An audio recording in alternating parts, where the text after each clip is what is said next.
같이 합독했던 요한복음 14장 27절 말씀을 중심으로 주님이 주시는 샬롬의 은총이라는 제목의 말씀 가지고 우리와 같이 은혜를 나누고자 합니다. 인생은 누구나 불안 속에서 살아가죠. 부자는 부자대로 불안이 있고 가난한 사람은 가난한 사람대로 불안이 있을 수밖에 없어요. 권세 없는 사람도 불안하지만 권세 많은 사람이라고 해서 불안이 없는 것은 아닙니다. 미국의 백악관 주인인 대통령은 링컨 리무진이라는 차를 타는데 이 차의 가격은 100만 달러가 넘는데요. 우리나라 돈으로 환산하면 약 11억이 넘는 그러한 차인 거예요. 이 차는 겉으로 보면 날씬하게 보이지만 껍질의 무게만 2톤으로서 장갑차에 가깝고 천장은 전투기의 껍질을 쓰고 있어요. 유리도 모두 전투기의 유리라서 총알이 관통하지 못합니다.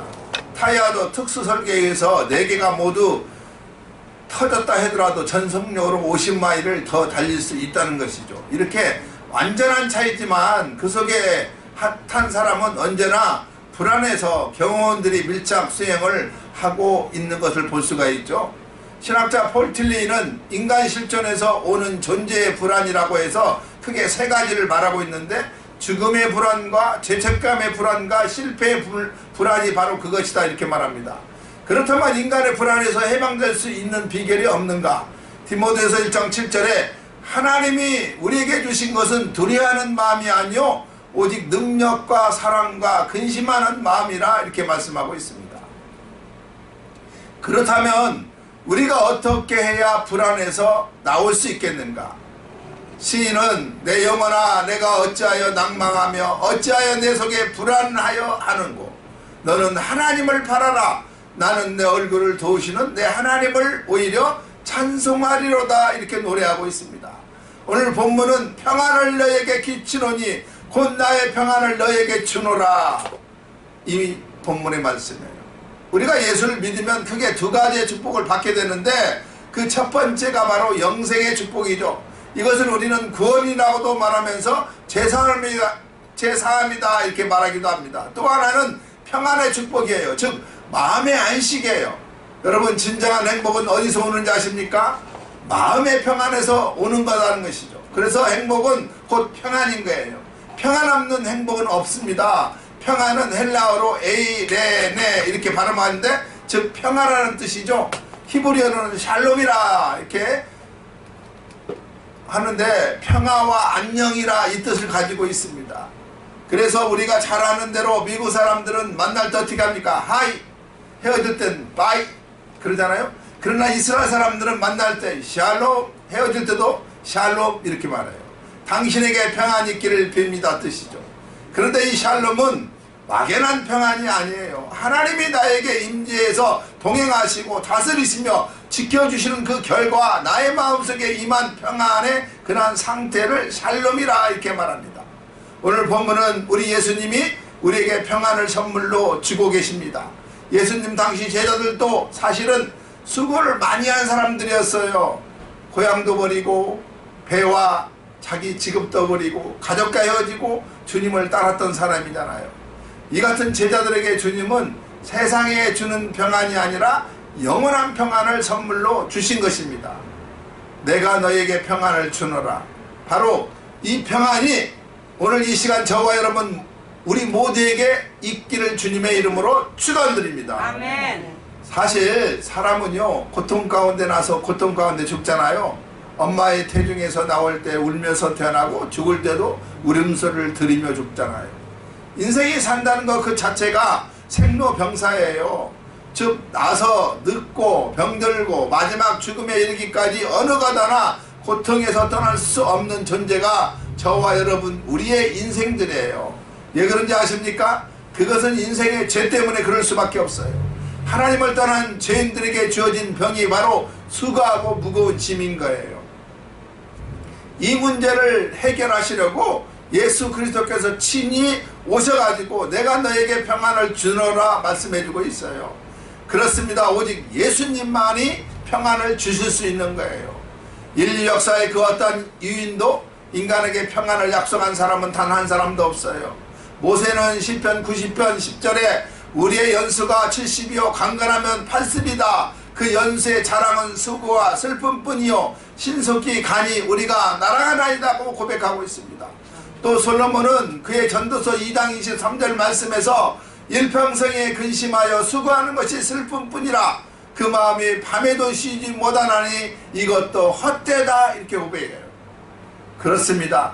생각해보면 어떤 사람이든 간에 그 마음속에 한숨이 있고 또한 탄식이 있으며 괴로움을 안고 살아갈 수밖에 없어요. 부자라고 해서 근심이 없는 것은 아니에요. 그렇다고 가난하다고 해서 근심이 많은 것도 아니에요. 부자는 부자대로 고민이 있고 가난한 사람은 가난한 대로 고민이 있을 수밖에 없어요.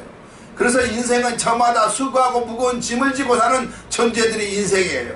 그래서 예수님은 수고하고 무거운 짐짐자들아 다 내게로 오라 내가 너희를 쉬게 하리라 말씀하고 있습니다. 오늘 이 시간도 저와 여러분을 초청하고 계세요. 이 세상에서 누가 이런 말을 과연 할 수가 있겠습니까? 오늘 이 자리가 안식을 얻는 자리인 줄 믿으시기 바랍니다. 예수님 당시에 유대 땅에 학대받는 고달픈 이스라엘 백성들이 로마로부터 압박을 당하고 착취당하고 굶주림과 헐벗음 속에서 살아가는 백성을 보면서도 또 오늘날 수고하고 짐진 인생들을 내다보시면서 우리 주님은 안타까운 그런 심정으로서 평안을 약속하고 계시고 있습니다. 성경을 깊이 살펴보면 평안이 두 가지로 구별될 수가 있어요. 하나는요 살롬이니 이것은요 성경이 말하는 평안이고 또 하나는 피스 평안이죠. 이 두 가지를 우리가 구별해 본다면 살롬은 히브리식 평안이고 피스는 로마식 평안입니다. 어떤 차이가 있는가 하면요 샬롬은 풍파와 핍박이 몰아치는 가운데서도 하나님을 향한 믿음이 흔들리지 않고 담대하게 극복해 나갈 수 있는 상태를 샬롬이라 이렇게 말해요. 이 샬롬은 하나님과의 관계에서 오는 것이죠. 그분을 하나님을 의지할 때 예수님이 내려주시는 은총을 말하고 있습니다. 본문의 평안을 말하고 있죠. 그러나 피스는 힘에 의한 평화예요. 총칼로 빼앗은 평화예요. 돈을 많이 모은 뒤에 누리는 평안이에요. 올라갈 만큼 올라간 자의 평안이요 취할 것을 다 취한 후에 누리는 그러한 평안을 말하고 있습니다. 그런데 이 평안은 흔들리는 평안이요 불안한 평안이요 세상이 주는 평안이라는 것이죠. 그러면 오늘 주제는 평안입니다. 첫째 우리에게 주신 평안을 빼앗가는 마귀의 무기가 무엇인지 우리가 알아야만 합니다. 그것은 첫째 탐욕이에요. 이것은 우리에게 주어진 평안을 빼앗아가도록 하는 강력한 무기예요. 이것을 다른 말로 소유하면요 소유욕이다 이렇게 말합니다. 많은 것을 소유해야 평안한 줄 알고 탐욕을 부려오지만 이것은 속임수에 불과해요. 남이 나보다 잘 사는 것을 보면은 여러분 평안하십니까? 남이 나보다 더 좋은 차를 가지고 있으면 여러분 평안하다고 생각합니까? 왠지 모르게 평안을 잊어버렸다면 내 속에 아직도 탐욕이 남아있다는 증거예요. 두 번째는 야망일 것입니다. 이것은 다른 말로 성취욕을 말하고 있습니다. 내가 반드시 뭐가 되고 말 거야. 때로는 이것이 우리에게 성공하게 하고 또한 발전하게 하는 원동력이 될 때도 있어요. 그러나 지나친 야욕은요 우리를 괴롭힐 수밖에 없어요. 결국 그 야망이 자기를 고민하게 하고 괴롭히게 되고 만 것입니다. 그러면 평안이 사라질 수밖에 없어요. 세 번째는 질투입니다. 예, 가인이 아벨을 죽였다고 생각합니까? 질투심에 사로잡히고 만 거잖아요. 이것에 붙들리면요 사람이 평안을 누릴 수가 없어요. 네 번째는 분노입니다. 이 분노는 한마디로 자기 마음을 통제하지 못해서 생기는 거예요. 안 할 말을 합니다. 부리지 말아야 할 혈기를 부리고 있어요. 그리고는 금방 후회하죠. 여기에도 평안이 없습니다. 다섯 번째는 교만이에요. 잠언서 16장 18절 교만은 패망의 선봉이요 거만한 마음은 넘어짐의 앞잡이라 이렇게 말씀하고 있잖아요. 그러면 우리의 마음속에 평안을 빼앗는 6가지 감옥이 있다고 말합니다. 첫째 감옥은 자기도취의 감옥이에요. 항상 자기가 최고인 줄 착각하며 살아가는 사람이 있어요. 오늘날 우리가 흔히 말하면 공주병, 왕자병이라 이렇게 말하죠. 이 감옥에서 탈출해야 진정한 평안을 찾을 수가 있는 것입니다. 두 번째는 비판의 감옥이에요. 남을 비난하고 헐뜯고 비하시키는 사람들이 있어요. 여기에는 평안이 없습니다. 마태복음 7장 1절에 1절 이하에 보면 비판을 받지 아니하거든 비판하지 말라. 너희의 비판하는 그 비판으로 너희가 비판을 받을 것이라 이렇게 말씀하시면서 자신의 눈 속에 있는 들보는 깨닫지 못하고 남의 눈 속에 있는 티를 빼라고 말씀하고 있어요. 그래서 책망하고 계십니다. 세 번째는요, 절망의 감옥이 있습니다. 모든 것을 부정적으로 생각하고 부정적으로 바라보는 사람을 말하고 있죠. 덴마크의 철학자, 유명한 철학자 키에르케고르는 죽음에 이르는 병은 절망이라고 말합니다. 절망의 감옥에서 벗어날 때 진정한 평안을 소유할 수 있는 줄 여러분 믿으시기 바랍니다. 네 번째는요, 과거 지향적인 감옥에서 벗어날 줄 알아야 해요. 옛날이 좋았다. 거듭 과거에만 안주하는 사람을 가리키고 있죠. 과거에 집착하는 사람은 미래에 대한 도전정신이 약해질 수밖에 없습니다. 과거 지향적인 감옥에서 벗어날 때 미래의 지향적인 삶을 살 수 있게 되고 희망과 용기와 세임을 얻을 수 있게 되는 것입니다. 다섯 번째는 선망의 감옥입니다. 비교의 감옥이다 이렇게 말하기도 해요. 남의 떡이 크게 보인다는 것은 우리 속담에 여기에 속하죠. 남의 자식들은 뭐 하버드대 잘도 가는데 돈도 잘 버는데 남을 비교하다 보니까 실망이 오고 평안이 깨어져요. 여섯 번째는 증오하고 시기하고 질투하는 감옥이 있습니다. 남이 잘되고 행복한 모습을 보면 배가 아픈 사람이 있어요. 이런 감옥에서 벗어나야 진정한 평안을 누릴 수 있다는 것을 여러분 믿으시기 바랍니다. 그러면 두 번째, 세상이 주는 평안이 있어요. 주님이 주시는 평안은 이 세상이 주는 것과 같지 않다고 했습니다. 세상이 주는 평안은 환경과 조건과 상대에서 오는 거예요. 돈이나 출세나 높은 자리나 권세나 자식이나 남편이나 아내가 또한 형제가 평안을 줄 수도 있어요. 그렇습니다. 돈이 우리에게 평안을 순간적으로 줄 수도 있어요. 돈이 넉넉하면 자동차도 살 수 있어서 편안하게 이동할 수 있잖아요. 또 내 집도 장만할 수 있어가지고 뭐 자주 이사 안 해도 되지 않잖아요. 먹고 싶은 거 마음 놓고 먹을 수도 있으며 하고 싶은 거 마음껏 할 수 있으니까 평안하고 행복합니다. 또 건강도 우리에게 평안을 줘요. 사고 나가지고 다리를 쩔뚝쩔뚝 한번 쓸 수 없다고 생각해 보세요. 불안할 수밖에 없잖아요. 혈압이 높으면 언제 어디서든지 뇌졸중으로 쓰러질 수밖에 없으면 불안할 수밖에 없어요. 그러면 세상이 주는 평안은 몇 가지 특징이 있습니다. 첫째는 환경에 의해서 영향을 받을 수밖에 없어요. 좋은 환경, 좋은 조건이 환경을 평안을 줍니다. 그런데 그 환경이 수시로 변하기 때문에 문제가 되는 거예요. 두 번째는 가까운 사람끼리만 누리는 평안이죠. 부모가, 자식이, 연인이, 형제가, 친구가, 이웃의 관계가 잘 되어질 때 누리는 평안이에요. 세 번째는 세상이 주는 평안은 문제가 없어야 평안이 생길 수가 있습니다. 그런데 문제가 없을 수 없잖아요. 인생 자체가 문제 덩어리잖아요. 자식 문제 해결되면 남편 문제가 생기고 남편 문제 해결되면 시부모 문제가 생기기도 하고 하루도 문제 없는 날이 없을 거예요. 그러다가 세상이 주는 평안은 영원한 것이 못 되는 것입니다. 상대적이고 순간적이고 찰나적인 것이고 변하기 쉬운 것이 세상적인 평안이에요. 사실 세상이 주는 평안은 욕구 충족에서 얻어지는 것입니다. 바라는 소원이 성취됨으로 오는 평안인 거예요.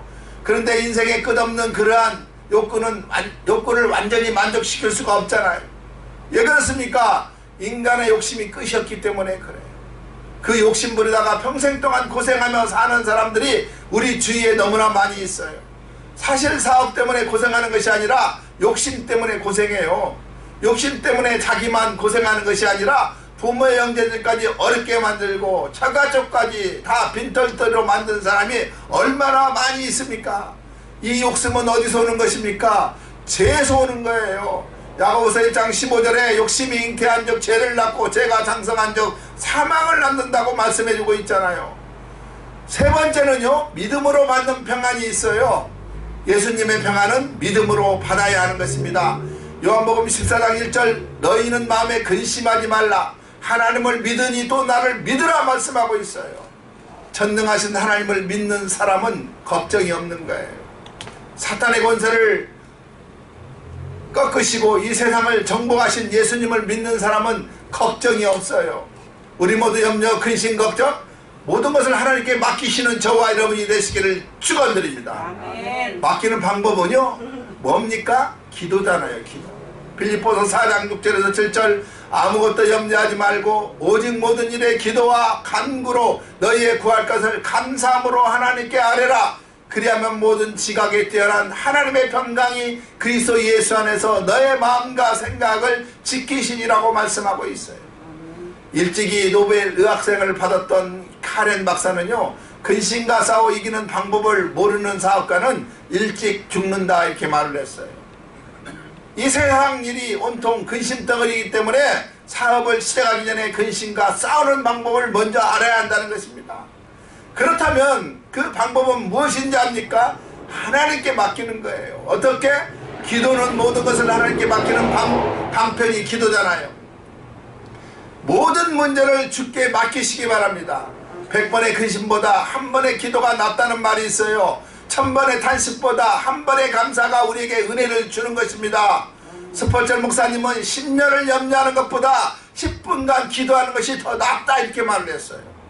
문제가 있으면 우리가 뚫고 나가면 됩니다. 아주 어려운 문제라도 기도하면 되는 거예요.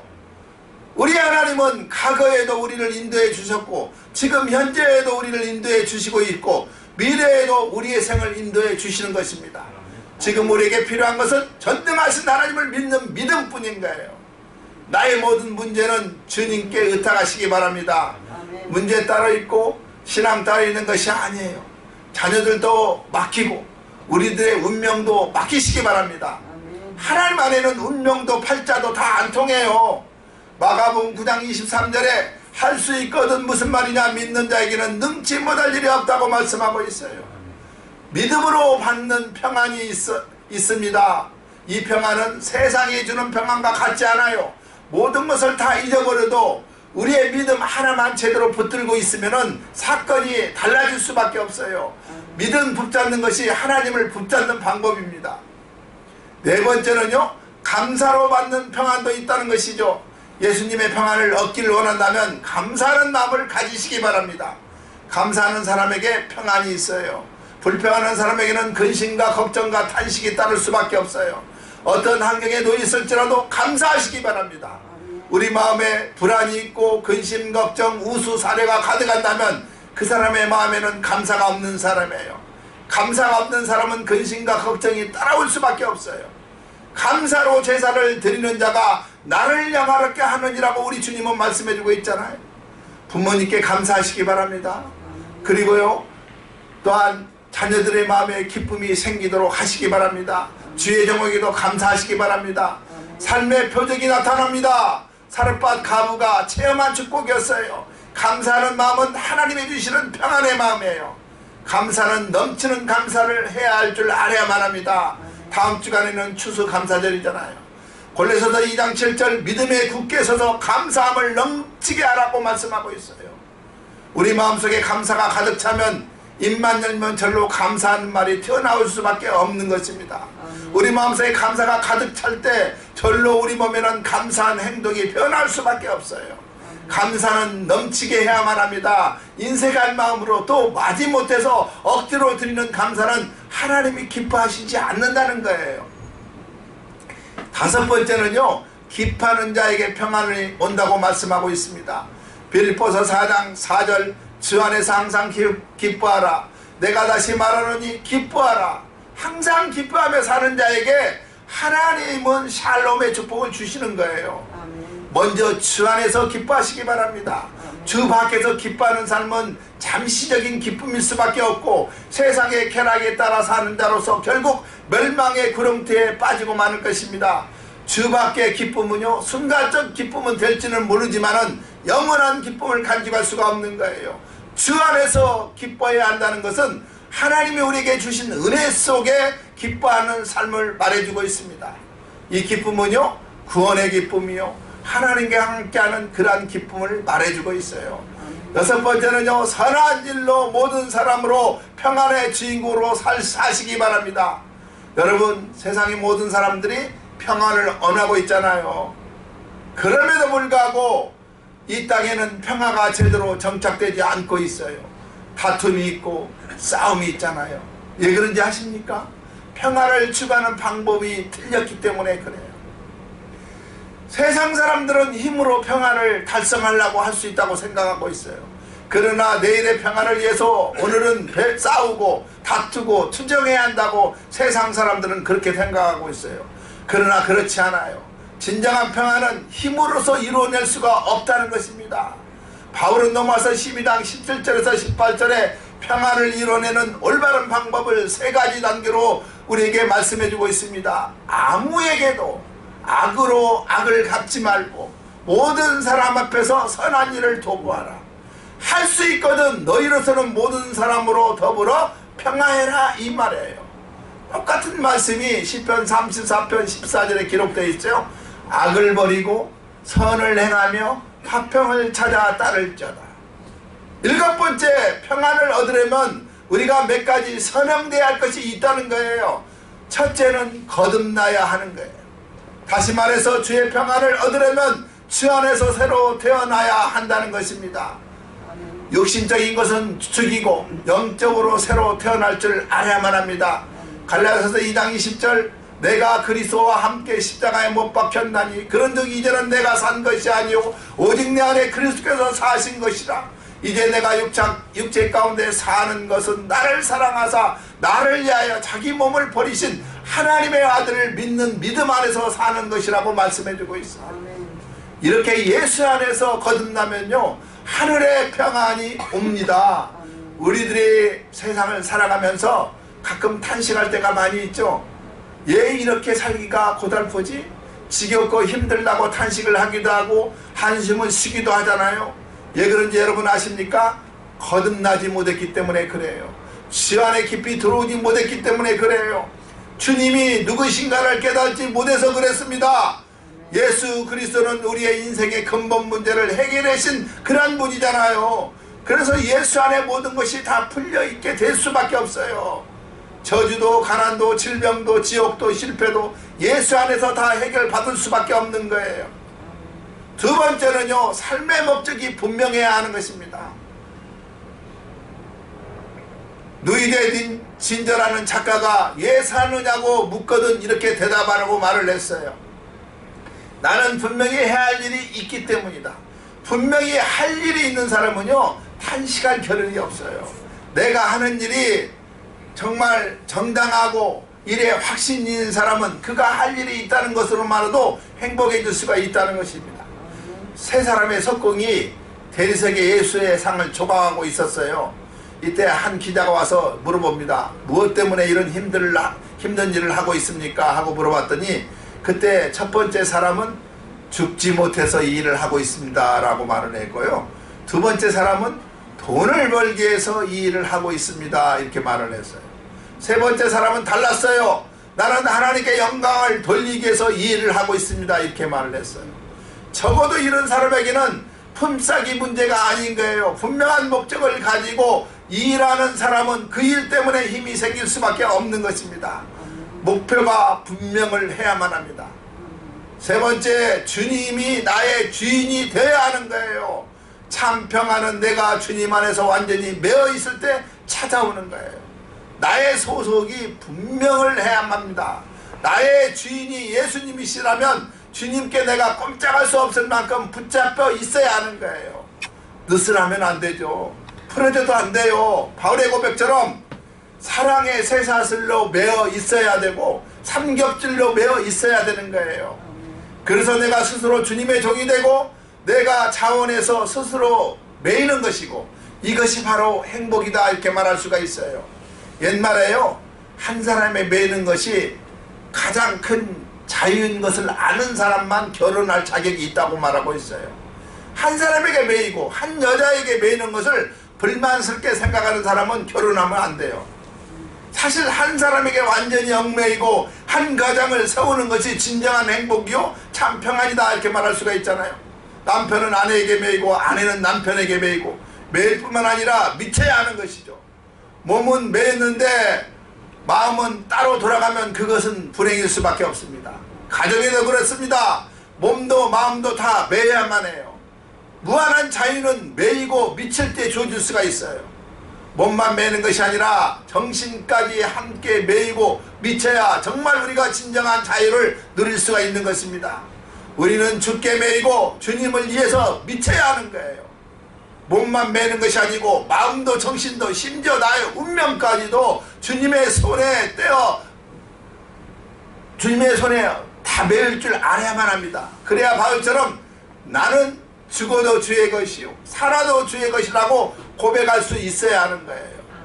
네 번째는요, 내세간이 확립되어 있어야만 합니다. 사람이 종말에 대해서 불확실하다면 차나 없어도 평안이 있을 수가 없어요. 여러분, 구원의 확신 여러분 가지고 있습니까? 천국이 여러분 보이고 있습니까? 이 구원의 확신이 없는 사람은요, 늘 마음이 불안할 수밖에 없는 거예요. 그래서 몸이 조금만 아파도 덜컥 겁이 나고 가까웠던 친구 하나만 옆에서 죽어도 몸에 힘이 쭉 빠지게 돼요. 천국의 확신만 있다면 마음이 평안해질 수밖에 없어요. 바울은 온통 마음속에 복음으로 가득 차 있었고 그의 마음속에 천국으로 가득 차 있었던 거예요. 그래서 바울은 어디에 가서든지 입만 열면 복음이 술술술 나왔던 사람이에요. 그리고 입만 열면 예수 그리스도 십자가와 부활과 천국에 대한 말이 터져 나왔던 사람이에요. 바울은 오로지 복음만 가지고 있었어요. 사느냐 죽느냐 그따위 문제들에서는 관심조차 없던 사람이에요. 오직 예수 그리스도만 가득 차 있던 사람이에요. 우리도 바로 이 점을 분명히 할 줄 알아야만 합니다. 사실 돈을 얼마나 벌었느냐 못 벌었느냐 그것은 그렇게 중요한 것이 못 됩니다. 좋은 학교를 나왔느냐 근본적인 문제가 될 수가 없어요. 가장 중요한 것은 그 안에 예수가 있느냐 없느냐 이 말입니다. 천국이 있느냐 없느냐 이 말이에요. 다섯 번째는요, 이의 것을 보고 살아야만 합니다. 골로새서 3장 2절에 위의 것을 생각하고 땅의 것을 생각하지 말라 그랬어요. 예, 우리가 위를 보고 살아야 하는가? 귀한 것은 모두 위로부터 오시기 때문에 그렇습니다.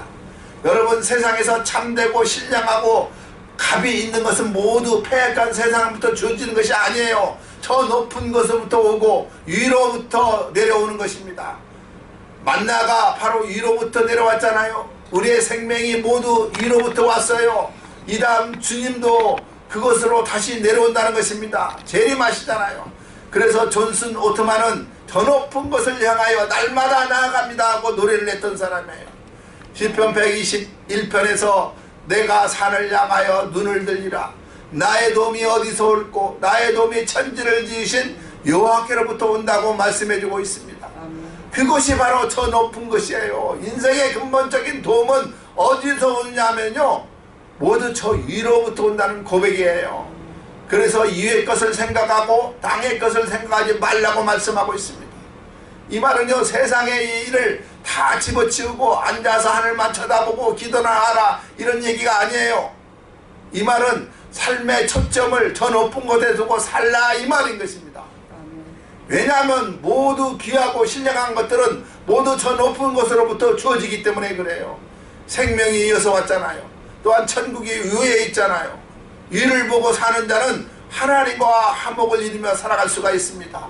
로마서 5장 1절에 그러므로 우리가 믿음으로 말미암아 의롭다 하심을 얻었은즉 우리 주 예수 그리스도로 말미암아 하나님과 더불어 화평을 누리자라고 말씀해주고 있어요. 이를 보고 사는 사람은요, 사람들과도 화목을 이룰 수밖에 없어요. 사람과 사람 사이에 불화가 있을 때 우리 마음에 평안하다고 할 수가 있겠어요? 또 사실 하나님과 화평했다는 증거가 사람 사이에 나타날 줄 알아야 해요. 하나님과 화평하게 산다는 사람이 사람과 화평하지 못한다면 그건 거짓말하는 사람이에요. 마태복음 5장 23절에 예물을 제단에 드리다가 거기서 내 형제에게 엉망 들을 만한 일이 있는 줄을 생각나거든 예물을 제단에 두고 먼저 가서 화해하고 예물을 드리라고 말씀해주고 있습니다. 주님이 주시는 평안은 그 누구도 빼앗아가지 못해요. 요한복음 16장 22절 너희가 기쁨으로 빼앗을 자가 없느니라고 말씀하고 있고요. 그래서 순교자들이 감옥에서도 불 속에서도 죽으면서도 기쁨을 잃지 않고 죽을 수가 있었던 거예요. 에베소서 2장 16절과 17절 십자가로 이들을 한 목으로 하나님과 화목케 하려 하심이라 원수된 것을 십자가로 소멸하시고 이렇게 기록되어 있어요. 우리에게 평안을 전하셨나니 이렇게 말씀하고 있습니다. 여섯 번째는요, 철저하게 회개하는 길이 평안의 길이에요. 사람이 죄를 범했을 때 불안할 수밖에 없고 불안이 찾아오고 염려가 되잖아요. 아담과 하와가 열매 먹고 나서 얼마나 두려워했습니까? 하나님이 오셨어요. 두려워서 피해서 숨었잖아요. 나뭇잎으로 자신을 덮었어요. 더 멀어지기를 원했던 것이죠. 이것이 바로 죄의 결과였던 거예요. 죄는요, 사람으로 하여금 자신감을 상실하게 만드는 게 죄예요. 그리고 늘 불안하게 만들어요. 그래서 죄인은 쫓아오는 사람이 없어도 도망간다고 말하고 있습니다. 죄는요, 사람을 두렵게 만듭니다. 사도행전 2장 38절 너희가 회개하여 각각 예수 그리스도 이름으로 세례를 받고 제사함을 얻으라. 그리하면 성령을 선물로 받으리라고 말씀해주고 있어요. 말씀을 마치려고 합니다. 이 세상에서 가장 중요한 것은 뭐니 해도 평안이에요. 마음의 평안, 영적인 평안, 하나님의 평안, 주 안에서 평안. 이 평안은 세상에 얻어지지 않아요. 주님이 주셔야 되는 것입니다. 주님이 지금도 우리를 초청하고 계세요. 수고하고 무거운 짐진 자들아, 내가 너희를 쉬게 하리라. 예, 초청하고 계신지 아십니까? 주님이 평안을 우리에게 주시려고, 주님이 주시는 평안만이 근심도 두려움도 없는 평안이라는 사실을 여러분 아시기 바랍니다. 이 평안을 우리 모두 누려 살아가는 저와 여러분이 다 되시기를 주님의 이름으로 축원드립니다. 기도하겠습니다. 하나님 아버지 감사합니다. 오늘